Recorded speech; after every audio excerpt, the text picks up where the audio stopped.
Hi students, आज हम discuss करेंगे सीबीएसई क्लास 10th 23-24 का latest sample paper. Section A लेंगे पहले, जिसमें मल्टीपल चॉइस क्वेश्चंस होंगे एंड असेशन रीजंस भी होंगे। चलिए जी, तो ये इंस्ट्रक्शंस होंगी जो आपके एग्ज़ाम में ऊपर हाईलाइट होंगी। 3 आवर्स का एग्ज़ाम होगा, सबको पता है 80 मार्क्स का आपका एग्ज़ाम है। तो अटेम्प्ट कैसे करेंगे, है ना। तो आपने बहुत सारे एग्ज़ाम्स दिए होंगे, term 1, term 2, pre board exams. तो देखिए, जैसे सेक्शन ए, आइडियली इसमें 20 क्वेश्चंस हैं, 18 ऑब्जेक्टिव टाइप होंगे एंड 2 क्वेश्चंस जो होंगे असर्शन रीजन होंगे, है ना। असर्शन एंड रीजन के ऊपर बेस्ड 2 क्वेश्चंस होंगे। तो आइडियली आपको 50 मिनट्स इस सेक्शन को देने चाहिए, है ना। आपने टारगेट इस तरह से सेट करना है कि 50 मिनट्स आपको सेक्शन ए के लिए रखने हैं। कोई स्टूडेंट सेक्शन ए पहले करने में कंफर्टेबल होता है, कोई स्टूडेंट कहता है कि पीछे से स्टार्ट करना चाहिए। आप कुछ भी कर सकते हैं, सबकी अपनी अपनी चॉइस है। लेकिन सेक्शन ए को आपने अप्रॉक्सीमेट 50 मिनट्स देने हैं, चाहे कहीं से भी स्टार्ट करिए। सेक्शन बी एंड सी को टुगेदर अगर देखा जाए तो 1 आवर आपको इसके लिए रखना है। बी एंड सी टुगेदर आपको 1 आवर इसके लिए रखना है। डी एंड ई सेक्शंस की इकट्ठे बात करें तो 1 आवर 10 मिनट्स हम इसके लिए स्पेयर कर लेंगे, क्योंकि कभी कभी 5 मार्कर क्वेश्चन कोई लेंदी होता है जिसमें सोचने का ज़्यादा टाइम चाहिए आपको। तो 1 आवर आपको देना है सेक्शन डी एंड ई के लिए, जिसमें 5 मार्कर क्वेश्चन होंगे एंड केस बेस्ड होगा। कभी कभी कोई अटक जाता है, तो इसलिए इसके लिए हमें 1 आवर 10 मिनट्स हमने स्पेयर करके रखे हैं। एक्स्ट्रा 10 मिनट्स सेक्शन ए में से निकाल के सेक्शन डी एंड ई के लिए हमने रखे हैं। चलिए, ये तो रही टैक्टिक्स, किस तरह से पेपर आपको प्रोसीड करना चाहिए। चलिए अब डिस्कस करते हैं लेटेस्ट सिंपल पेपर का section A. Question number 1, her question पे पहले आपको वीडियो पॉज करके खुद से ट्राई करना है, उसके बाद ही ये वीडियो आगे प्रोसीड करना है क्वेश्चन बाय क्वेश्चन, सही सॉल्यूशन एंड करेक्ट सॉल्यूशन जानने के लिए एंड सही ऑप्शन एंड करेक्ट सॉल्यूशन के लिए। If 2 positive integers a and b are written as this, तो ए कोई पॉजिटिव इंटीजर है, बी कोई पॉजिटिव इंटीजर है, x and y prime numbers है। तो कहते हैं then the result obtained by dividing the product by the LCM, है ना। तो प्रोडक्ट को एलसीएम से डिवाइड करके क्या बचता है, तो सबको पता होना चाहिए कि LCM of 2 numbers multiply HCF of 2 numbers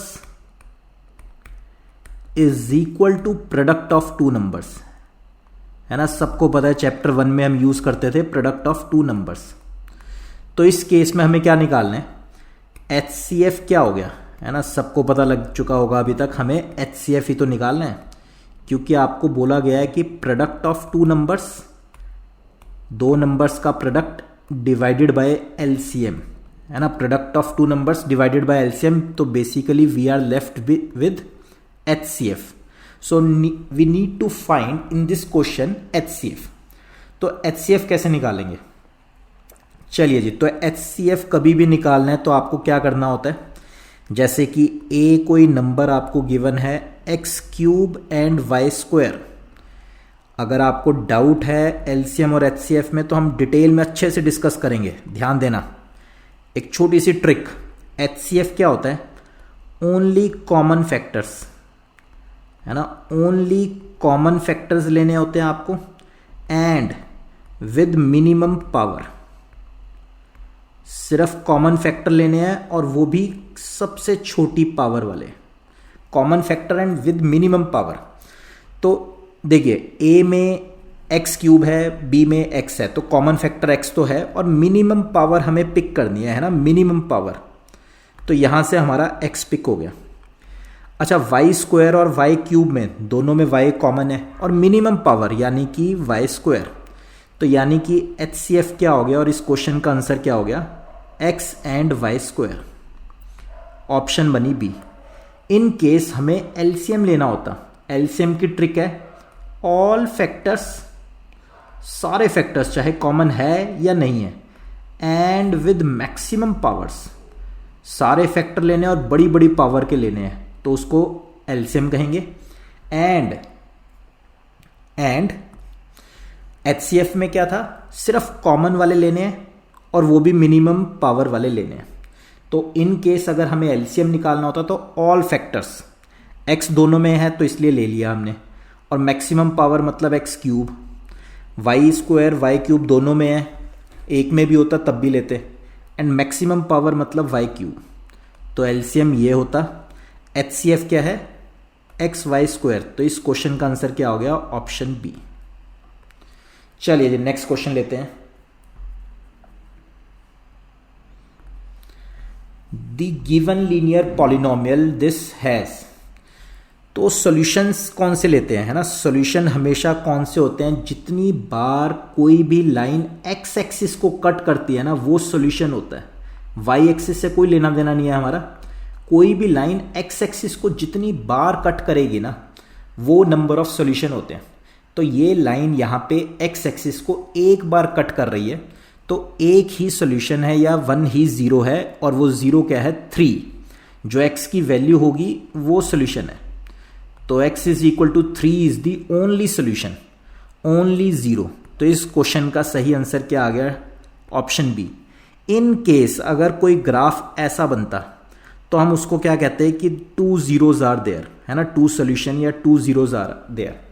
कोई भी ग्राफ जितनी बार एक्स एक्सिस को कट करेगा उतने जीरोस आते हैं।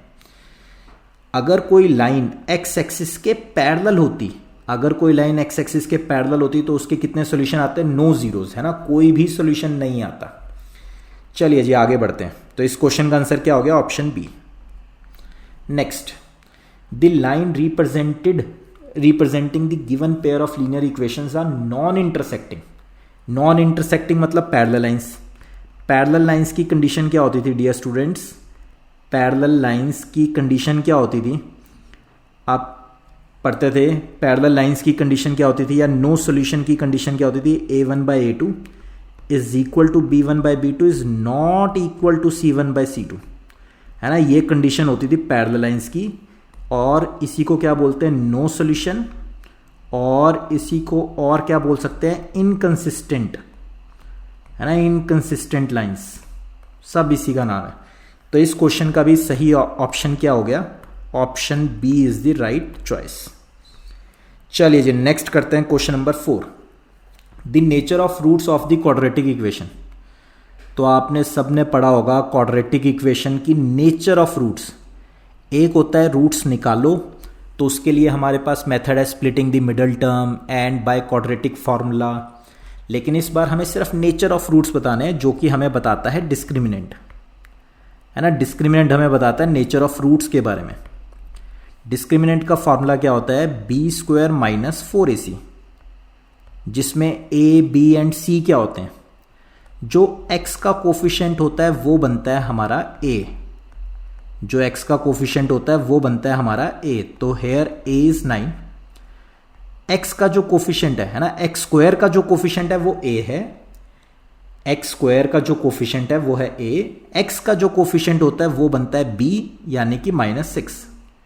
c होती है जी कांस्टेंट टर्म, कांस्टेंट टर्म हमारी c बनेगी, प्रोवाइडेड याद रहे RHS मस्ट बी 0, RHS 0 होना ही होना चाहिए, ठीक। तो डिस्क्रिमिनेंट निकालो, तो डिस्क्रिमिनेंट निकालते हैं b² minus 4ac, b is -6, तो b² minus 4ac, a is 9, c is -2, सो -6 का square is 36, again minus minus becomes plus, 9 4 का 36, 36 into 2 is 72। Final answer important नहीं है, इंपॉर्टेंट है कि डिस्क्रिमिनेंट ग्रेटर देन 0 आया। तो आपको पता होना चाहिए कंडीशन, जब जब डिस्क्रिमिनेंट ग्रेटर देन 0 होता था ग्राफ कुछ इस तरह का बनता था, एंड हमारे पास डिस्क्रिमिनेंट ग्रेटर देन 0 का क्या मतलब होता है, 2 real and distinct roots. Roots हमें निकालने नहीं है, खाली नेचर बताने दी। तो 2 रियल एंड डिस्टिंक्ट रूट्स। तो here in this question option C is correct, answer is option C. चलिए जी इसको नोट करिए अच्छे से।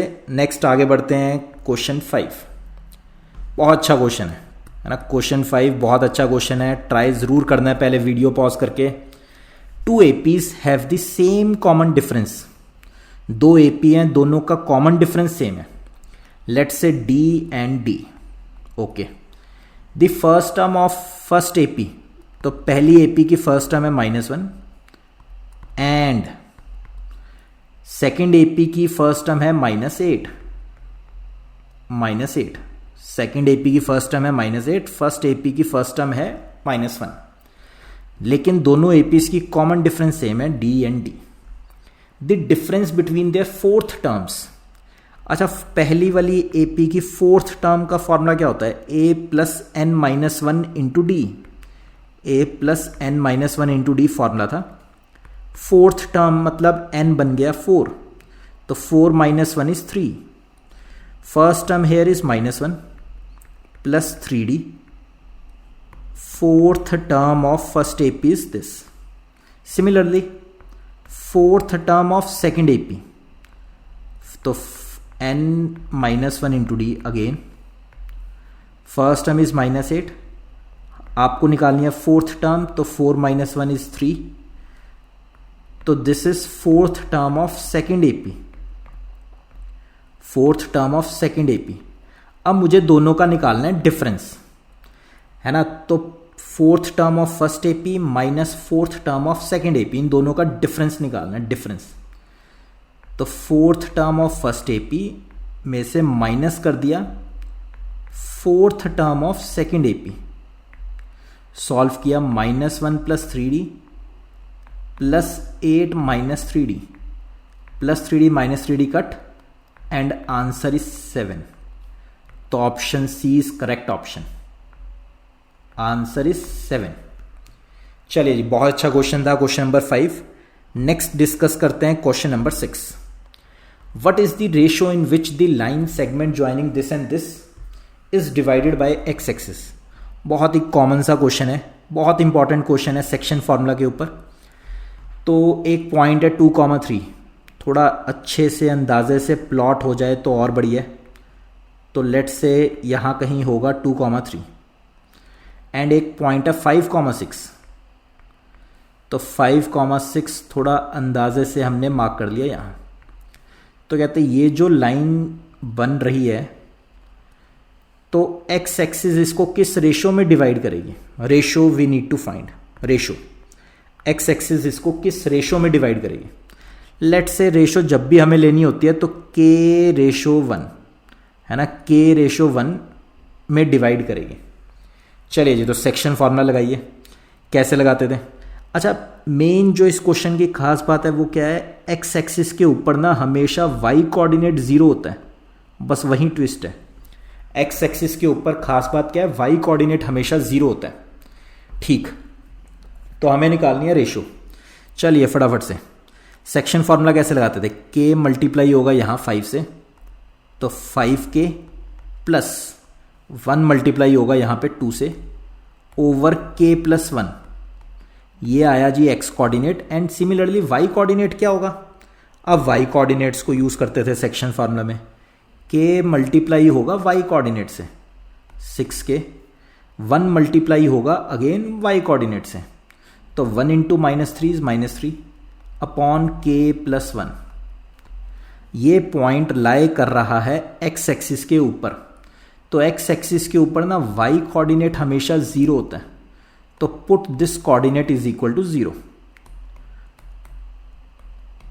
Put y coordinate of this point is equal to 0, तो 6k minus 3 becomes 0, 6k is 3 and k becomes 3/6 यानी कि हाफ 1/2।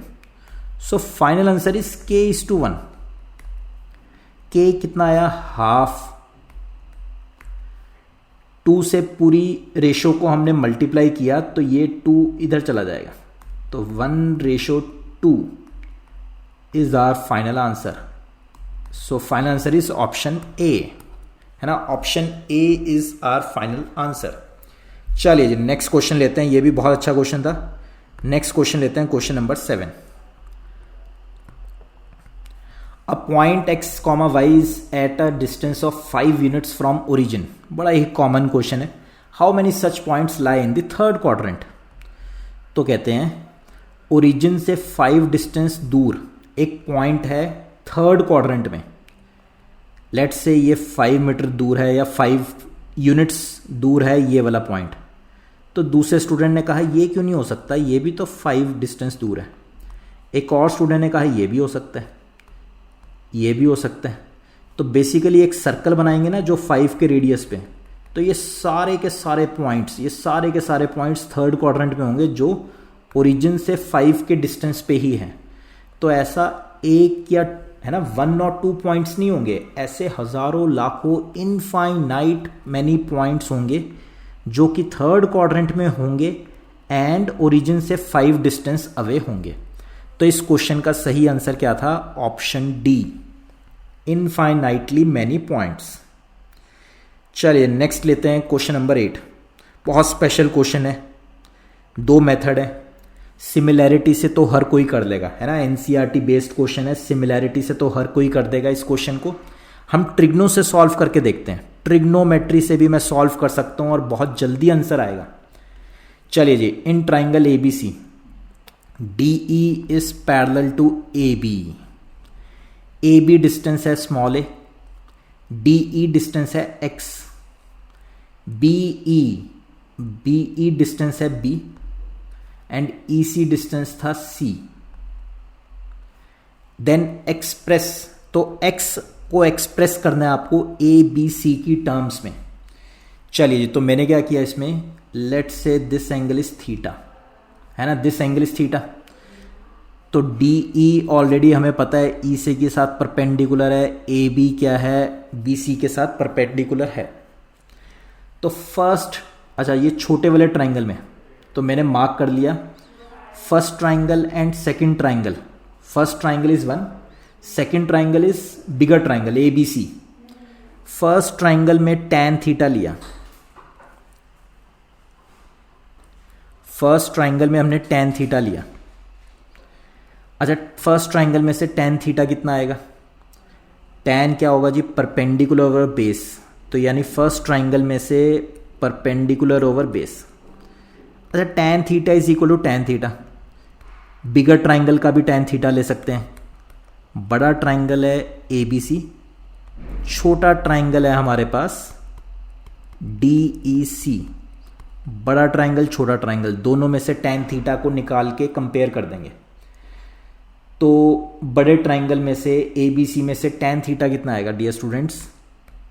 A अपॉन ये पूरी चीज, है ना, ये पूरा बेस B+C।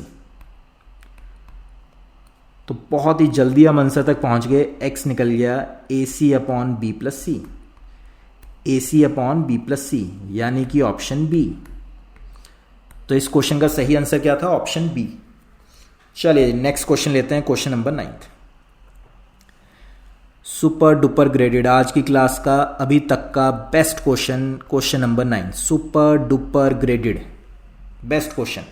पूरे चांसेस है बोर्ड में आएगा इसके ऊपर क्वेश्चन या इस कंसेप्ट के ऊपर question. 7th 8th 9th classes में आप ये प्रॉपर्टीज पढ़ा करते थे सर्कल चैप्टर के अंदर। Angles in a alternate segment are equal, angles in a alternate segment are equal. तो क्या थी प्रॉपर्टी?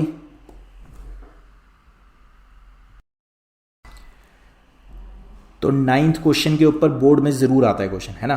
तो angles in a alternate segments are equal, क्या प्रॉपर्टी रहेगी ये कि एक कॉर्ड होगी, है ना, एक कॉर्ड होगी।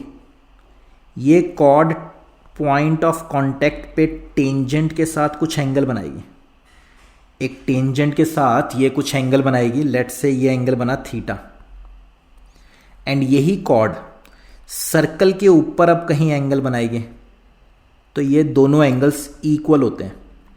इसको क्या कहते हैं? Angles in a alternate segment are equal.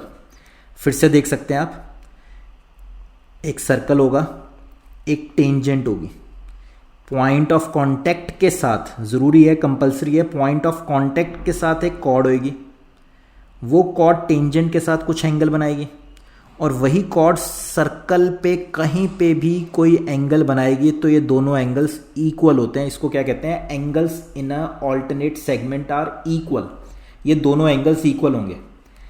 Next property, जो आप नाइन्थ क्लासेस में पढ़ते थे कि एक कॉर्ड होगी, एक कॉर्ड सर्कल के ऊपर कहीं पे भी कोई एंगल बना रही है, पूरे सर्कल के ऊपर कहीं पे भी कोई एंगल बना रही है, और वही कॉर्ड सेंटर पे जब एंगल बनाएगी ना तो वो डबल एंगल होगा।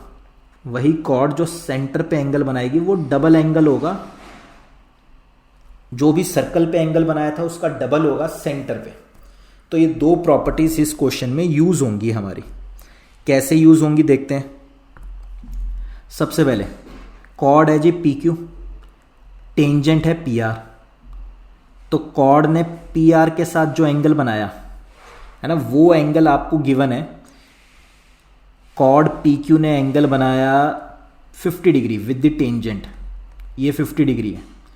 अच्छा, यही कॉर्ड अब अगर सर्कल के किसी भी पॉइंट पे अगर एंगल बनाएगी तो वो एंगल भी कितना होगा, एंगल इन ऑल्टरनेट सेगमेंट से, वो भी एंगल कितना होगा, 50 होगा। तो ये एंगल कितना होता, 50 होता। ठीक, नेक्स्ट। तो अब ये वाला एंगल कितना होगा डियर स्टूडेंट्स, है ना, वही कॉर्ड ने जो सर्कल के ऊपर एंगल बनाया अगर वो 50 था तो सेंटर पे जो एंगल बनाएगा वो क्या होगा, डबल। तो ये एंगल कितना हो गया जी, 100 हो गया।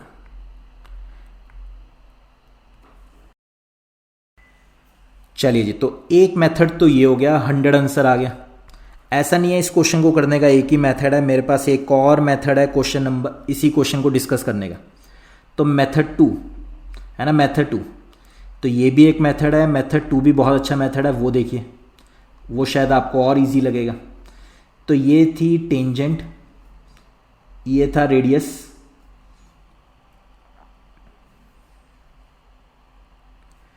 ये भी था रेडियस, ये दोनों रेडियस। चले जी, ये कॉर्ड है, तो कॉर्ड और टेंजेंट में जो एंगल था वो कितना है, 50 डिग्री। अच्छा जी, तो सेंटर वाला ये एंगल हमें निकालना है। अच्छा, आपको पता है रेडियस और टेंजेंट में एंगल कितना होता है हमेशा, रेडियस में और टेंजेंट में एंगल कितना होता है हमेशा, 90 degree. So this angle is 90 degree. तो रेडियस में और टेंजेंट में एट पॉइंट ऑफ कांटेक्ट पे ये एंगल कितना होगा, 90। 90 में से 50 माइनस कर दिया तो ये एंगल कितना बन गया हमारे पास, 40। तो अगर ये एंगल हमारे पास 40 आ चुका है, ये एंगल 40 आया, तो ये ट्राइंगल कैसा बना रखा है हमने, O P Q triangle, isosceles triangle है। ऐसा क्यों, क्योंकि ये भी रेडियस है और ये भी रेडियस है। तो आइसोसेलेस ट्राइंगल में ओपोजिट एंगल सेम होते हैं। ये भी कितना आ गया, 40। और तीनों एंगल्स का सम कितना होता है डियर स्टूडेंट्स, 180, है ना। किसी ट्राइंगल में तीनों एंगल्स का सम कितना होता है, 180। तो 40 + 40 इज 80। 180 में से 80 माइनस कर दिया तो ओ एंगल जो हमारे पास आ गया वो कितना आ गया, 100 डिग्री। दो मेथड है, जोन सा आपको ज़्यादा पसंद आए you can go with that method. तो क्वेश्चन नंबर 9 का आंसर कितना आ गया, ऑप्शन बी। चलिए जी, आगे डिस्कस करते हैं क्वेश्चन नंबर 10। बहुत अच्छा क्वेश्चन है question number 10। In a quadrilateral PQRS is drawn to circumscribe a circle. ठीक, तो एक सर्कल में क्वाड्रिलेटरल बनाया हुआ है। मुझे नहीं पता कि ये स्क्वायर है, मुझे नहीं पता ये पैरेललोग्राम है, जस्ट एक क्वाड्रिलेटरल है। आपने अपनी तरफ से कुछ भी एज्यूम नहीं करना, जस्ट किन्हीं भी 4 वर्टिसेस को ज्वाइन किया तो वो क्या बन जाता है, क्वाड्रिलेटरल बन जाता है। तो हमें क्या निकालनी है, 3 लेंथ्स हमें पता है। PQ की लेंथ टोटल है 12, QR की टोटल लेंथ हमें पता है 15 एंड SR की टोटल लेंथ हमें पता है 14 centimetre. Now we need to find the length of PS side की लेंथ हमें निकालनी है, या SP। चलिए जी, ठीक, तो कैसे प्रोसीड करें। तो मैंने क्या किया इस क्वेश्चन में, सबसे पहले लेट्स से आपको ये प्रॉपर्टी यूज करनी है कि tangents drawn from external points are equal in length, है ना। Tangents drawn from external point are equal in length. So let this length is x, then this is also x। Objective question है, ज़्यादा statement लिखने की जरूरत नहीं है, बस कंसेप्ट आपको पता होना चाहिए। Tangent drawn from external point are equal in length. So total length थी हमारे पास PQ की 12, जिसमें से अगर x ये है तो ये सेकेंड लेंथ कितनी हो गई 12 माइनस एक्स, है ना। टोटल लेंथ अगर 12 है तो एक लेंथ x है तो दूसरी लेंथ कितनी होगी 12 माइनस एक्स। अच्छा, Q पॉइंट से भी दो टेंजेंट बनी है, Q पॉइंट से दो टेंजेंट बनी है हमारे पास, एक अगर 12 माइनस एक्स है तो दूसरी भी 12 माइनस एक्स होगी, तो length of second tangent will also be 12 minus x. Now total length is 15, QR की टोटल लेंथ कितनी थी 15 थी, 15 में से 12 माइनस एक्स अगर निकल गया तो बचेगा कितना, 15 में से माइनस कर दिया 12 माइनस एक्स, तो बचा कितना 15 minus 12 is 3, minus minus is plus, तो 3 plus x. So this length है ना, this length is 3 plus x. So again tangent drawn from external points are equal in length, so this length is also 3 plus x, है ना, mark कर रहे हैं, तो this length is also 3 plus x. Now total length of SR is 14, 14 में से अगर हम लेट्स से मार्क कर लेते हैं इसे A B C and D, तो टोटल लेंथ इज 14, 14 में से अगर x प्लस 3 को निकाल दिया जाए, 14 में से अगर x प्लस 3 को निकाल दिया जाए तो we are left with the length SC, तो 14 में से माइनस कर दिया गया 3 प्लस एक्स, तो ये लेंथ कितनी बचेगी 14 minus 3 is 11 minus x, 11 minus x, SC जो लेंथ आ गई 11 माइनस एक्स।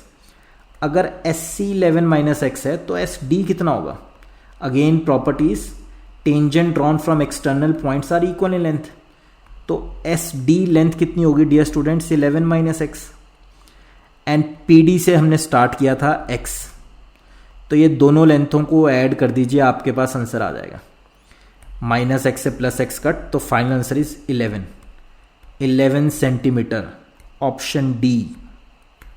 बहुत ज़बरदस्त क्वेश्चन था, क्वेश्चन नंबर 10 इंपॉर्टेंट, ऐसे मिलता जुलता ज़रूर आएगा इस साल क्वेश्चन बोर्ड में। नेक्स्ट लेते हैं question number 11। Given that sine theta is equal to this then cos theta हमें निकालना है ना, sine theta is equal to this then cos theta हमें निकालना है। चलिए जी, तो sine theta is A by b then cos theta. एक ट्राइंगल बनाना चाहिए हमेशा, दिस इज थीटा, साइन क्या होता है perpendicular over hypotenuse, so if theta के सामने हमेशा परपेंडिकुलर एंड 90 डिग्री के सामने हमेशा हाइपोटेन्यूज।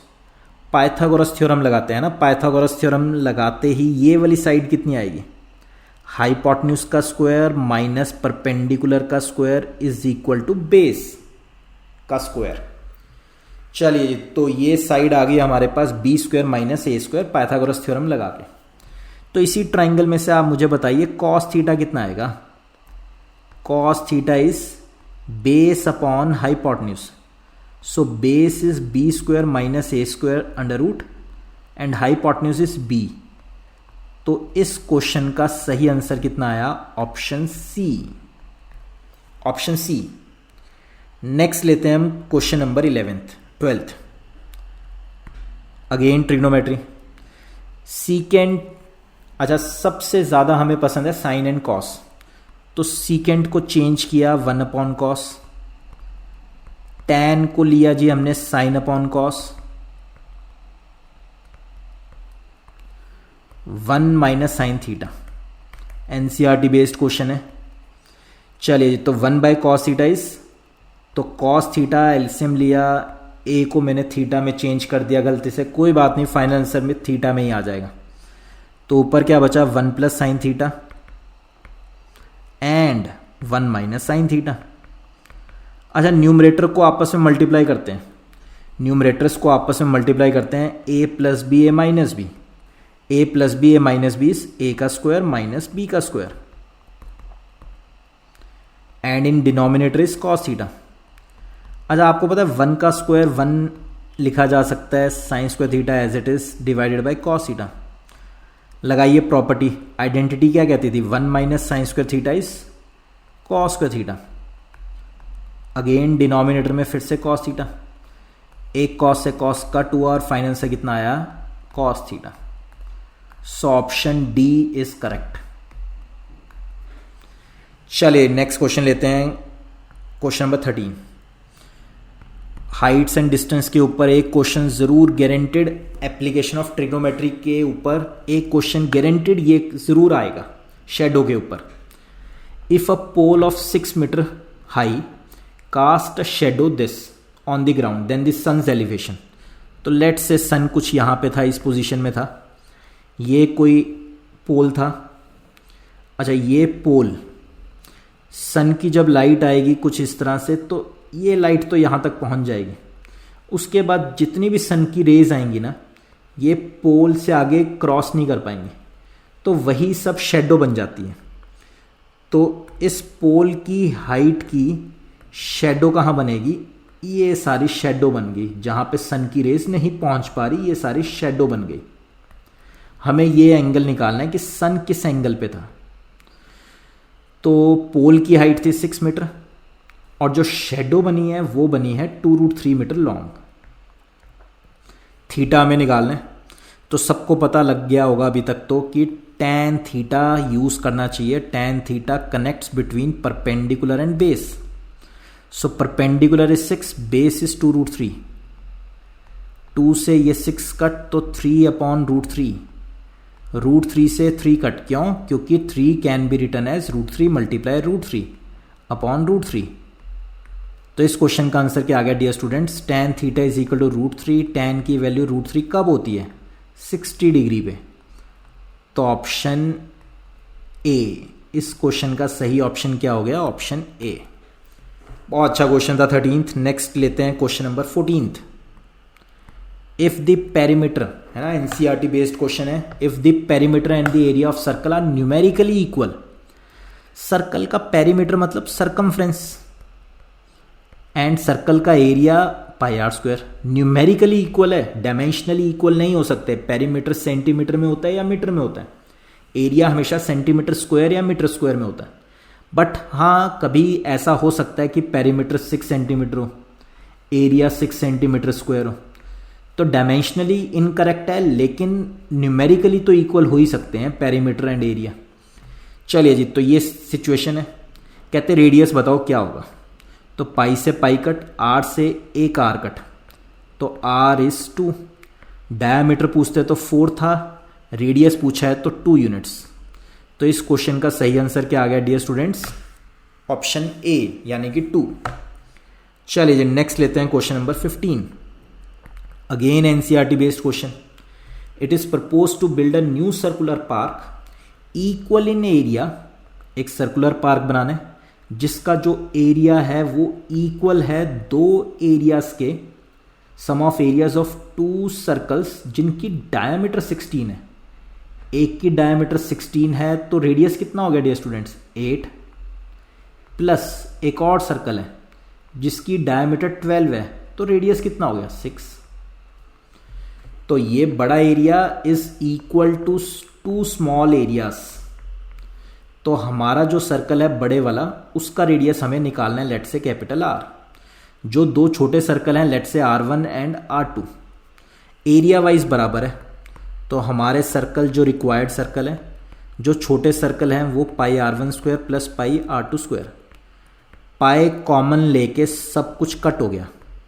तो जो हमें सर्कल निकालना है उसका रेडियस R। R1 कितना है जी? 8। R2 कितना है? 6। 8 का स्क्वायर डियर स्टूडेंट 64, 6 का स्क्वायर डियर स्टूडेंट 36, दोनों को ऐड किया तो 100। तो R कितना आ गया डियर स्टूडेंट? 100 का अंडर रूट यानी कि 10। तो रिक्वायर्ड आंसर इज 10 मीटर। तो option A is correct for this question. चलिए नेक्स्ट लेते हैं क्वेश्चन नंबर 16।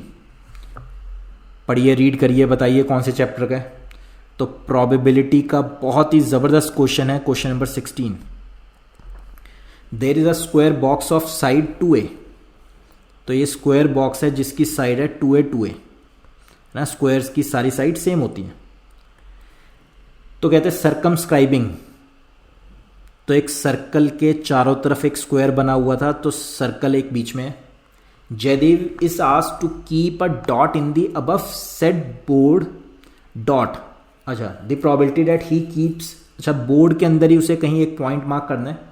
हमें उस प्रोबेबिलिटी निकालनी है he keeps the dot on the shaded region, तो ये शेडेड रीजन है, यहाँ आ जाए काश, ये फेवरेबल रीजन हमारा ये है। तो किसी भी चीज़ की प्रोबेबिलिटी क्या होती है डियर स्टूडेंट्स, फेवरेबल केसेस या favourable region over total cases या टोटल रीजन। तो फेवरेबल कैसे निकालें, स्क्वायर में से सर्कल को माइनस कर देते हैं।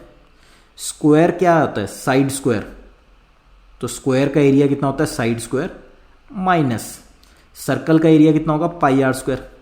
सर्कल का रेडियस कैसे निकाला जाए, है ना, तो जो ये टोटल डायामीटर है ये कितनी है, ये था 2a, तो सर्कल का रेडियस कितना होगा डियर स्टूडेंट्स a, सर्कल का रेडियस कितना होगा a, तो पाई आर स्क्वायर अपॉन टोटल, है ना, फेवरेबल तो ऊपर हमने ले लिया, टोटल एरिया कितना होगा स्क्वायर का, total area is again 2a का होल स्क्वायर। चलिए जी, तो numerator becomes 4a square minus pi a square, denominator becomes 4a square, a square ऊपर से कॉमन लेके नीचे से कट हो गया, तो फाइनल से कितना बचा 4 माइनस पाई अपॉन 4। देखिए कोई ऑप्शन है तो 4 minus pi upon 4, option B is correct for this question, option B is the right choice. चलिए नेक्स्ट लेते हैं क्वेश्चन नंबर 17, अगेन प्रोबेबिलिटी के ऊपर बहुत ही अच्छा question. 2 cards of hearts, hearts के 2 कार्ड निकाल दिए, हार्ट्स क्या होते हैं red. 4 cards of spades, spades क्या होते हैं black, are missing from a pack of 52 cards. ठीक है जी, 52 कार्ड्स में से हमारे 6 कार्ड्स तो गुम ही हो गए, है ना, इन 6 में से 2 हार्ट्स थे एंड 4 स्पेड्स थे। अ card is drawn at random from the remaining pack, 46 में से ही कोई ना कोई कार्ड निकाला। What is the probability of getting a black card. Total black कितने गुम हुए हैं अभी तक, टोटल ब्लैक कितने गुम हुए हैं, 4 गुम हुए हैं, है ना, तो टोटल ब्लैक होते कितने थे 26, जिसमें से 4 गुम हुए हैं, तो 22 टोटल ब्लैक बचे एंड 46 टोटल कार्ड्स बचे। तो प्रोबेबिलिटी क्या होगी ब्लैक आने की, favourable cases upon total cases, तो ऑप्शन बी, है ना, कटिंग करने की जरूरत नहीं है, बाय ऑप्शन जाओ, option B is the right choice. ठीक है जी, नेक्स्ट क्वेश्चन लेते हैं, क्वेश्चन नंबर 18। अब ये क्वेश्चन बन गया सुपर डुपर ग्रेडेड, अभी तक का बेस्ट क्वेश्चन आज की क्लास का, upper limit of the model class. ये क्लासेस स्टैंडर्ड नहीं दे रखे जैसे आपके एनसीईआरटी में होते थे, क्लास इंटरवल्स के फॉर्म में नहीं दे रखे, ये क्यूमुलेटिव फ्रीक्वेंसी है, बहुत ध्यान से देखो, ये फ्रीक्वेंसी कोई नॉर्मल फ्रीक्वेंसी नहीं है, ये क्यूमुलेटिव फ्रीक्वेंसी है। जब भी आपको टर्म्स गिवन होती है ना, बिलो दिस, तो ये हमेशा क्यूमुलेटिव फ्रीक्वेंसी होती है। देखिए बिलो 140 का क्या मतलब है, बिलो 140 का मतलब हो गया 0 से 140, 140 से कम हाइट किस किस की है, कितनी गर्ल्स हैं, 4 गर्ल्स हैं। अच्छा बिलो 145 में तो सब आ गई, जो बिलो 140 थी वो भी आ गई, है ना, वो भी आ गई बिलो 145 के नीचे। तो हम कैसे करते थे इन क्वेश्चंस को, 140 से 145 बनाते हैं। तो बेसिकली आपको क्यूमुलेटिव फ्रीक्वेंसी गिवन है, 145 से कम में तो सब गर्ल्स आ गई अभी तक की। अच्छा 145 से 150 बनाते हैं, क्वेश्चन को ध्यान से रीड करिए, तो ये क्यूमुलेटिव फ्रीक्वेंसी है 29। 150 से 155 बनाते हैं, क्यूमुलेटिव फ्रीक्वेंसी है 40। अच्छा 155 से 160 बनाते हैं, तो क्यूमुलेटिव फ्रीक्वेंसी है आपके पास 46। 160 से 165 बनाते हैं, तो क्यूमुलेटिव फ्रीक्वेंसी गिवन है आपको 51। तो नॉर्मल फ्रीक्वेंसी कैसे निकालेंगे क्लास वाइज, नॉर्मल फ्रीक्वेंसी, तो ये 4 इधर आता था, 11 में से 4 माइनस किया तो 7, 29 में से 11 माइनस किया तो 18, 40 में से 29 गया तो 11, 46 में से 40 गया तो 6, 51 में से 46 गया तो अगेन 5। ठीक है जी, तो मॉडल क्लास कैसे निकलती थी? जिसकी फ्रीक्वेंसी सबसे ज़्यादा है, हाईएस्ट फ्रीक्वेंसी वाली क्लास को क्या बोलते थे डियर स्टूडेंट्स?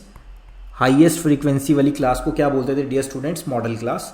मॉडल क्लास की अगर हमें अपर लिमिट निकालनी है, अपर लिमिट, सो अपर लिमिट है ना, क्वेश्चन में कहा गया है मॉडल क्लास की अपर लिमिट निकालिए, तो वो कितनी हो जाएगी? 150।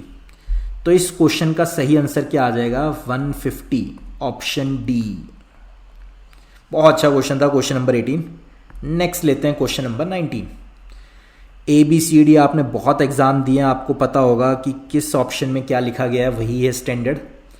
चलिए जी, तो अच्छे से एक बार रीड कर लेनी है सारी।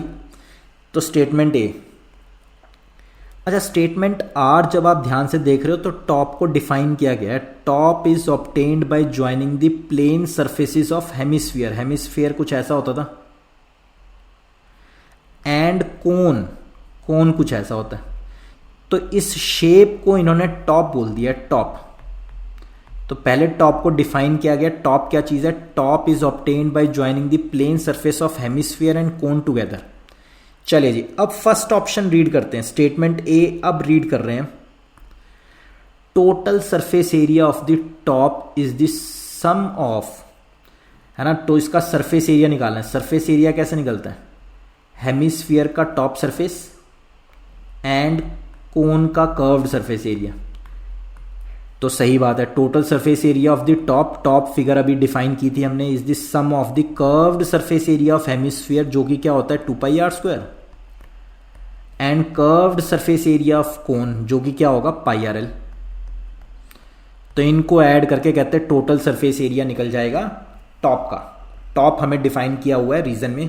तो यानी कि इस क्वेश्चन का आंसर क्या हो गया? ऑप्शन ए। दोनों करेक्ट है, दोनों करेक्ट है, एंड जो रीजन है वो करेक्ट एक्सप्लेनेशन है असर्शन की।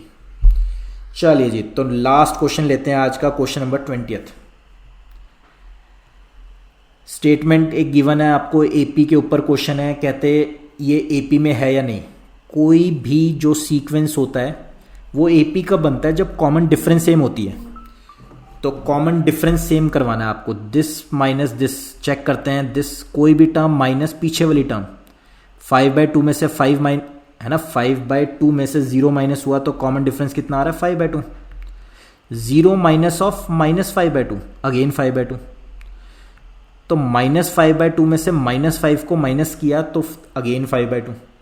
तो yes, since common difference is same, common difference same है तो ये एपी तो है ना, एपी तो है। फर्स्ट स्टेटमेंट तो असर्शन तो ट्रू है। अब रीजन चेक करते हैं। The terms of the arithmetic progression can not have both positive and negative rational numbers. नहीं नहीं, ये गलत स्टेटमेंट है, बिल्कुल फॉल्स स्टेटमेंट है। किसी भी एपी में हो सकती है, ये देखो आपको गिवन ही है, बल्कि ऊपर ये एक ऐसी एपी है जिसमें कॉमन डिफरेंस सेम है, तो एपी तो है। और इसी सीक्वेंस में पॉजिटिव टर्म्स भी हैं, नेगेटिव टर्म्स भी हैं, जीरो भी है, सब कुछ हो सकता है किसी भी एपी में। तो इसका रीजन गलत था। तो क्या ऑप्शन बनती है कि असर्शन ठीक है एंड रीजन फॉल्स है। तो option C is the correct option for this question. चलिए जी, तो नेक्स्ट टाइम हम सेक्शन बी और सी डिस्कस करेंगे dear students. Till then thank you so much. If you like our video please press the like button, comment, share and subscribe our YouTube channel simple Padhai. Thank you guys, thank you so much.